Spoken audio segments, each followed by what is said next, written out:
انتہائی واجب الاحترام حضرات علماء کرام، انجمن تاجران، مختلف جماعتوں کے نمائندگان اور میرے کوٹدو کے غیرت مند مسلمانوں، میں آپ سب کا تہ دل سے مشکور ہوں کہ آپ نے اپنی ایمانی غیرت کا ثبوت دیا اور ہماری مختصر سی کال پر اس احتجاج میں شریک ہوئے۔ اور چونکہ نماز کا وقت قریب ہے اور 5 بجے ایک جنازہ بھی ہے، دل تو چاہتا تھا کہ آج کوئی تفصیلی گفتگو کروں، لیکن مقررین کی ایک طویل فہرست کی وجہ سے اور تھوڑا سا لیٹ ہونے کی وجہ سے چونکہ وقت نہیں بچا، اس لیے معذرت خواہ ہوں۔ قرآن کریم ہمارے ایمان کا جزو ہے۔ جب تک ہم قرآن کریم پہ ایمان نہیں لاتے، قرآن کریم کی ایک ایک آیت پہ، ایک ایک حرف پہ، ایک ایک رکوع پہ، ایک ایک پارے پہ جب تک ایمان نہیں لاتے، ہمارا ایمان مکمل نہیں ہو سکتا۔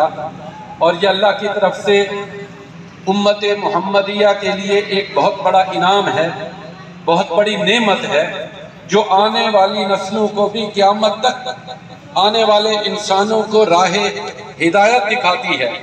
اور یہ بھی اللہ کی مخلوقات میں آپ کا اور ہمارا اعزاز ہے کہ ہم قرآن کریم کو پڑھ بھی سکتے ہیں، سن بھی سکتے ہیں۔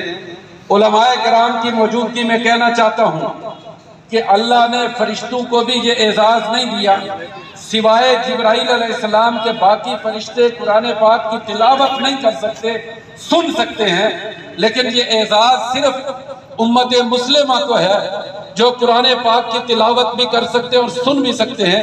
اور جیسے مجھ سے پہلے بات ہو رہی تھی، ہم نے قرآن کریم کو صرف گھر کی الماری میں رکھ دیا، ہم نے قرآن کریم کو صرف برکت کے لیے گھر میں رکھا ہوا ہے، ہم نے قرآن کریم سے منہ موڑ لیا، اور آج ہم شکوے کرتے ہیں کہ ہماری معیشت تباہ ہو گئی، ہمارے کاروبار تباہ ہو گئے، ملک میں مہنگائی زیادہ ہو گئی، غربت زیادہ ہو گئی۔ وجہ یہی ہے کہ ہم نے اللہ کے قرآن سے منہ موڑا، وجہ یہی ہے کہ ہم اللہ کے نبی کا رستہ ہم نے چھوڑ دیا۔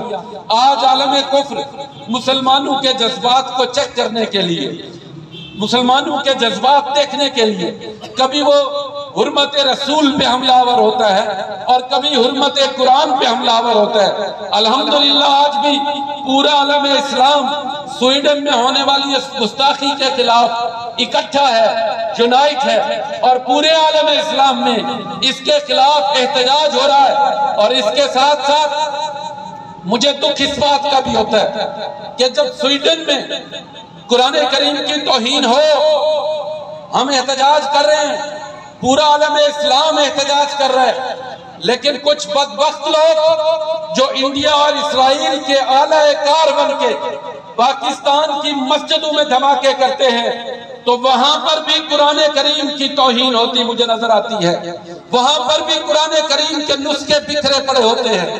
میں جب دیکھتا ہوں کبھی کہ ممبر رسول پہ فاروق اعظم شہید ہوئے، تو آج بھی مجھے مسجدوں میں مسلمانوں کے لاشیں بکھرے نظر آتے ہیں۔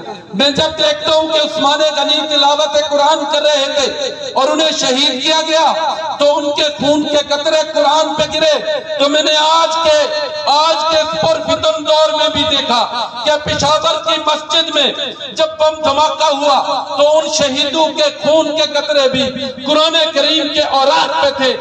قرآن کریم کی گستاخی چاہے سویڈن میں ہو وہ بھی قابل مذمت ہے، چاہے پشاور میں ہو وہ بھی قابل مذمت ہے۔ کسی بدبخت کو یہ حق حاصل نہیں ہو سکتا کہ وہ اسلام کے نام پہ اسلامی ریاست میں پاکستان میں عبادت گاہوں میں دھماکے کرے اور قرآن کریم کی توہین کرے۔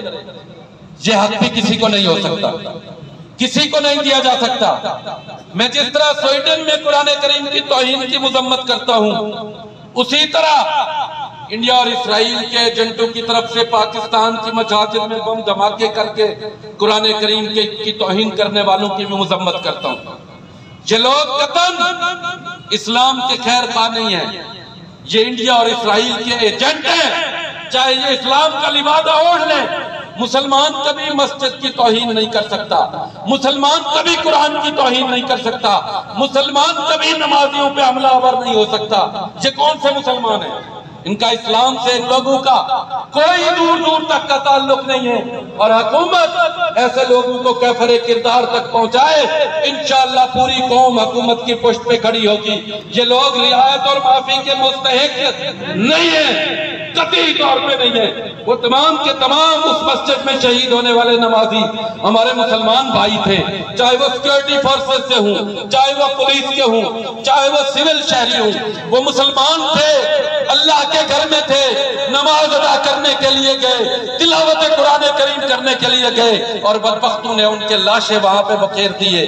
ہم اس کی بھی مذمت کرتے ہیں، اور چونکہ وقت نہیں ہے، میں نے پہلے گزارش کی میں تفصیلی بات کرتا، میں صرف ایک چھوٹی سی مختصر بات کر کے، چونکہ آج مناسب ہی نہیں تھا کسی طور پہ سیاسی بات کرنا۔ مجھے دوست کہتے ہیں مہنگائی کے حوالے سے احتجاج ہونا چاہیے، انشاءاللہ ضرور کریں گے یا نہیں کریں گے؟ انشاءاللہ ضرور کریں گے۔ اور ڈی سی صاحب کو کہنا چاہتا ہوں آج کے اجتماع کی وساطت سے کہ یہ جو سبسڈائز آٹے کی ترسیل ہے، ایم پی اے صاحب کی حکومت ختم ہو گئی ہے، اب یہ آٹے کی ترسیل میرٹ پہ ہونی چاہیے۔ یہ شہر میں مختلف پوائنٹ، شہر میں بھی دیہات میں بھی ہر جگہ پہ پوائنٹ بنائے جائیں۔ آٹے کے لیے لوگوں کو بھکاری نہ بنایا جائے، آٹے کے لیے لوگوں کو لائنوں میں نہ ٹھہرایا جائے۔ آپ تائید کرتے ہیں اس بات کی؟ اگر یہ اس کی بھی اصلاح نہ ہوئی تو انشاءاللہ اس پہ بھی احتجاج کریں گے۔ آج میں کوئی سیاسی بات نہیں کرنا چاہتا تھا، اور اس کے ساتھ ساتھ میرے ذہن میں آئی آج ہی مجھے صدیقی تیرے جان نثار، آج ہی مجھے ایک دوست نے بڑی پیاری بات کی۔ اس نے کہا ہم مسلمان قرآن کی توہین کی بات کرتے ہیں کہ کافروں نے کر دی، اخبار پہ بھی قرآن کی آیات لکھی ہوتی ہے، ہم زمین پہ پھینک دیتے ہیں، اشتہاروں پہ قرآن کی آیات لکھی ہوتی ہیں، ہم زمین پہ پھینک دیتے ہیں، نالیوں میں پڑے ہوتے ہیں، گند میں پڑے ہوتے ہیں۔ ہم مسلمانوں کو اس بارے میں بھی احتیاط کرنی چاہیے کہ کہیں پہ بھی اللہ اور اللہ کے رسول کا نام، صحابہ کا نام، کہیں پہ مقدس شخصیات کے نام، قرآنی آیات، احادیث مبارکہ، تو ہمیں خود بھی ان کی توہین سے بچنا چاہیے کہ نہیں بچنا چاہیے۔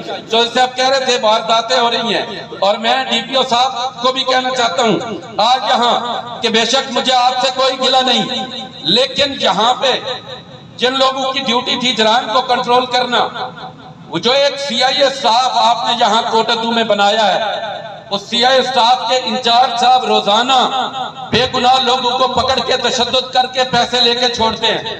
اس کو انسان کا پتر بناؤ، انسان کا بچہ بناؤ، نہیں تو ہمیں انسان بنانا آتا ہے۔ ایک حد ہوتی ہے، ایک طرف غریب غربت میں پسا ہوا ہے، ایک طرف غریب روٹی کے لیے تنگ ہے، ایک طرف غریب کپڑے جوتے کے لیے تنگ ہے، اس طرح ایک طرف غریب کھانے کے لیے تنگ ہے، اوپر سے یہ محافظ نہیں جو ڈاکو بیٹھے ہوئے ہیں، جو ایک تو یہاں نکے تھانے دار یا جو سی اے اسٹاف کا انچارج ڈی پی او صاحب آپ نے لگایا ہے، وہ بہت بڑا ڈاکو ہے۔ وہ روزانہ لوگوں کو پکڑ کے بے گناہ لوگوں کو لدر مار کے تھانوں میں ان سے رشوت لیتا ہے، پیسے لیتا ہے۔ اس نے کوئی کرمینل ٹریس نہیں کیا۔ یہاں پہ انسان کے بچے آفیسران لگائے جائیں، ڈی پی او صاحب، نہیں تو ہمیں اس پہ احتجاج کرنا پڑا، ہم ضرور کریں گے۔ آپ ساتھ دیں گے کہ نہیں دیں گے؟ آئیں گے کہ نہیں آئیں گے؟ وما علینا الا البلاغ المبین۔ الحمدللہ رب العالمین۔